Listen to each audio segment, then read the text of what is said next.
Hi everyone, my name is Jennifer from Summa Counseling, and today we will be discussing the college personal statement. This main essay is usually the centerpiece of your college application. It's the longest essay you will have to draft. On the Coalition app, you can use up to 550 words. On the Common application, you can go up to 650 words. And on both of these online platforms, the last essay prompt is any topic of your choice. Practically speaking, this means that most students will only draft one essay and use it for both applications. And in the worst case, they'll have to shave off about 100 words or so. Now, before we get started, you should make sure you have a document called How to Write the Personal Statement in front of you, and also the essay portfolio, which has a sampling of past successful essays that students have drafted. The first component of how to write a college personal statement is selecting your topic. A lot of students are overwhelmed by this decision, but it's actually much simpler than you think. The key point to remember is that your topic should be something you feel very passionately about, that will allow you to get excited about what you're writing, and that you feel can embody your personality and allow you to write naturally about yourself. Now, an ideal essay will embody the qualities of candor, vulnerability, and depth. Now, what kind of topics should we avoid in a college essay? I want to stress that there are never any hard and fast rules. Whatever guidelines I give you, there's always going to be exceptions. But if you have a wide range of topics to choose from, it can be a good idea to avoid controversial subjects such as abortion, religion, or politics. And one reason for this is that you never know what your admissions officer's viewpoint might be, and he or she may have strong opinions and may not agree with your perspective. So it's just a little safer to avoid those topics. Self-adulation. And what this means is an essay that has a main focus of showing you as the hero, the person who led the lab team to get the highest grade in the class or won the soccer championship. Now, it's perfectly fine to write an essay in which the reader can see that you're a very talented leader, that you maybe were the person responsible for why your soccer team uh, went to the championship. But the key is that that should not be the main point of your story. It should really just come out in the details of some other angle. And otherwise, you may come across as arrogant or showing off, which obviously we wouldn't want to do in an essay. Similarly, avoid sob stories. And again, the point is really about where your essay emphasis is. It's okay to write about your personal hardships or challenges. For example, if someone in your family has had a serious illness, if your parents have gone through a divorce, if anything traumatic has happened in your life, it's completely fair to write about it, but you want to do it in a way that doesn't seem like you are just trying to elicit sympathy or pity from your reader. So it's all about the angle that you choose, what you decide to focus on. Next, avoid trite topics. These are topics that are written about so many times, it's really challenging to make them seem unique. The day that I volunteered at the homeless shelter, my volunteer visits at the hospital. Again, it's possible to find unique angles to these topics, and you'll see examples of other students doing just that. But you will have an uphill battle if you choose one of these common topics, just because you have to imagine that you have a reader who will have read thousands of other stories about the same setting. Finally, Avoid predictable endings, lessons learned, values. So anytime you stop and ask yourself, is it possible that a lot of other students have written this exact sentence that I just wrote, and the answer is yes, then you want to think about revising that part of your essay.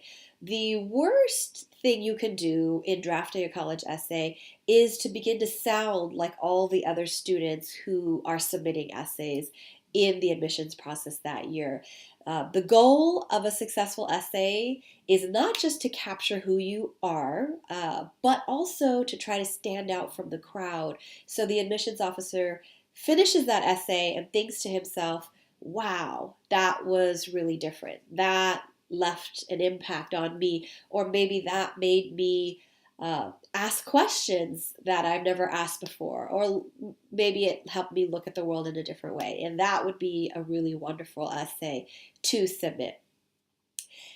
Now, a successful college essay must have a certain depth to it. And I know for a lot of high school students, this can seem a bit abstract. What does that mean? So, having depth means that you don't stay on the surface. After you tell your story, the idea is that you want to take a step back and be able to talk about what you learned, how it might have changed you, how it might have caused you to look at the world or maybe the people in your life differently. And all of those factors will give your essay a certain depth. So that's what college admissions officers are looking for. They want students who are deep thinkers, who are introspective, who can reflect on what's happened in their lives and talk insightfully about what they learned. Now, one way to go beyond the surface is to try to find connections between two ideas that seem totally different. And a very good example of this is the essay called Teaching Valentina, which is essay number 5 in your portfolio. If you want, you could take a second to read this essay now and pause the video. Now, if you finish reading the essay, what you'll see is that this author did something very creative, and that's uh, she incorporated the teaching of underprivileged students with her love of jazz improvisation. And at first you might say, well, what do those two things possibly have in common? She unified them with the idea of spontaneity or creativity. And the point of her essay was that she was able to connect with this group of students who had very short attention spans and learning disabilities, other factors that made it very hard for them to get excited about math. But she was able still to overcome those challenges by thinking on her feet. And the way she did that, she gave a concrete example, which is what you want to do in an essay. The more concrete examples you have, the better.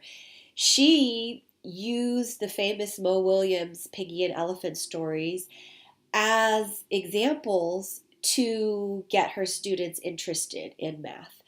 And that was the connection to her jazz improvisation, which is how she first learned how to be spontaneous, how to think on her feet.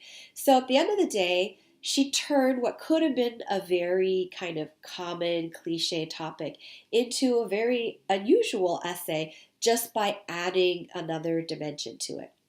Now you might say, well, that seems a little abstract to me, and I'm not sure I'm ready to try and connect two totally unrelated topics, which is fine. In that case, what you want to seek is just a unique angle, a way to tell a common story from a slightly different perspective. And an example of this is the essay called Linda, which is essay number 10 in your portfolio. After you read this essay, you will see that the student is actually writing about a very common topic, which is entering the science Olympiad. However, he personifies the catapult that he and his team built together and calls it Linda. And in fact, when you start the essay, you wouldn't even be sure that he's talking about a catapult. He leads you to think that he may be talking about a woman.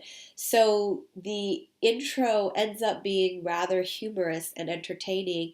And even more interesting is that his essay's main premise is not really that he won first place or even fifth or even 10th place for that matter. In fact, he didn't place at all, and he admits that the catapult probably wasn't very good. I mean, after all, it was built only the night before the competition.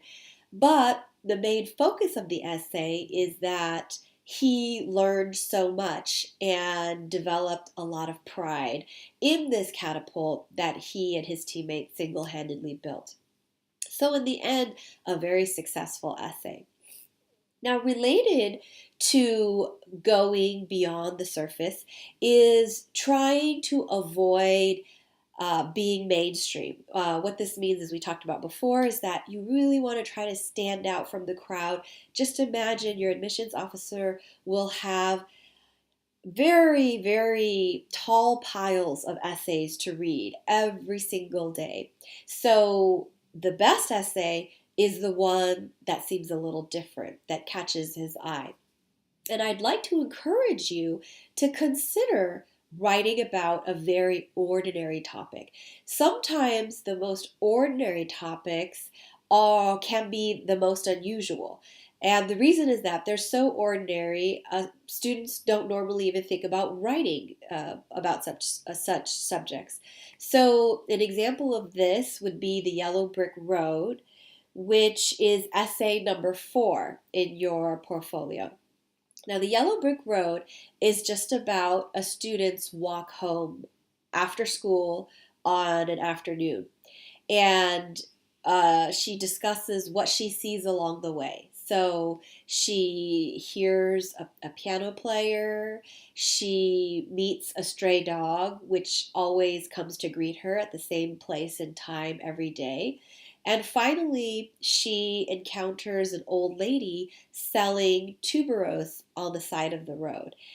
And this kind of essay would not necessarily be easy to pull off for anyone who's not a very strong creative writer. You can see that she is successful partly because she is so poetic in her images and her language. And on that note, she brings a lot of meaning to the essay just through implication. And we'll talk more about that later. Now, on the other spectrum, you could write about a topic that is extremely unusual. And examples of that would be tapasya or silence. Tapasya being essay number 7 and silence being essay number 6. Now in tapasya, what's really intriguing is that the ideas that the student talks about are not necessarily that unique. Tapasya actually means a single-minded resolve or focus. And had this author written the same essay, but just said that he has always believed in having a single-minded focus his whole life, the story probably would have been incredibly boring. But he found a unique angle, which is framing the essay as about tapasya, or this ancient Indian philosophy, and suddenly all of the details seem to come to life. They appear more unique than they would otherwise have been. So that's a framing angle that you can try if ultimately you're inspired by a common topic. Try to think of a unique angle from which you can approach it. And similarly, in silence, the author uses the metaphor of silence to talk about her essay, which would otherwise really just be about some of her personal characteristics, which is that she's a really talkative person, but one day she is inspired to try to be silent the whole day, and the essay is about her experience and what she learned.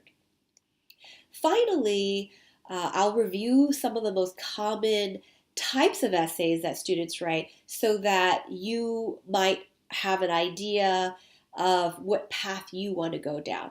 A lot of students will end up writing about influential people in their lives, whether it's family members, teachers, or coaches. They'll write about their travels or their cultural experiences, books, art, or films that have really impacted them, activities, volunteer work, community service, with the caveat that we talked about before, that if it's a very common type of community service, then you need to have a unique angle.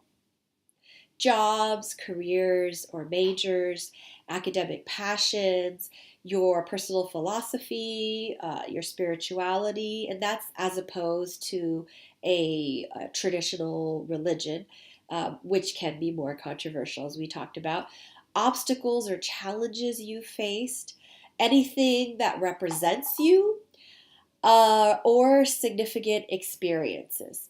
And at this point, I'd like to ask you to take a few minutes to fill out Finding the Creative Voice, which is a brainstorming worksheet in your packet. And feel free, if there's prompts that do not inspire you, to skip them and focus more on the prompts that you feel you have a lot of answers for. And when you're done with that, make sure you send it in to your counselor. So that's it for topic selection, and we'll see you next time for developing your first draft.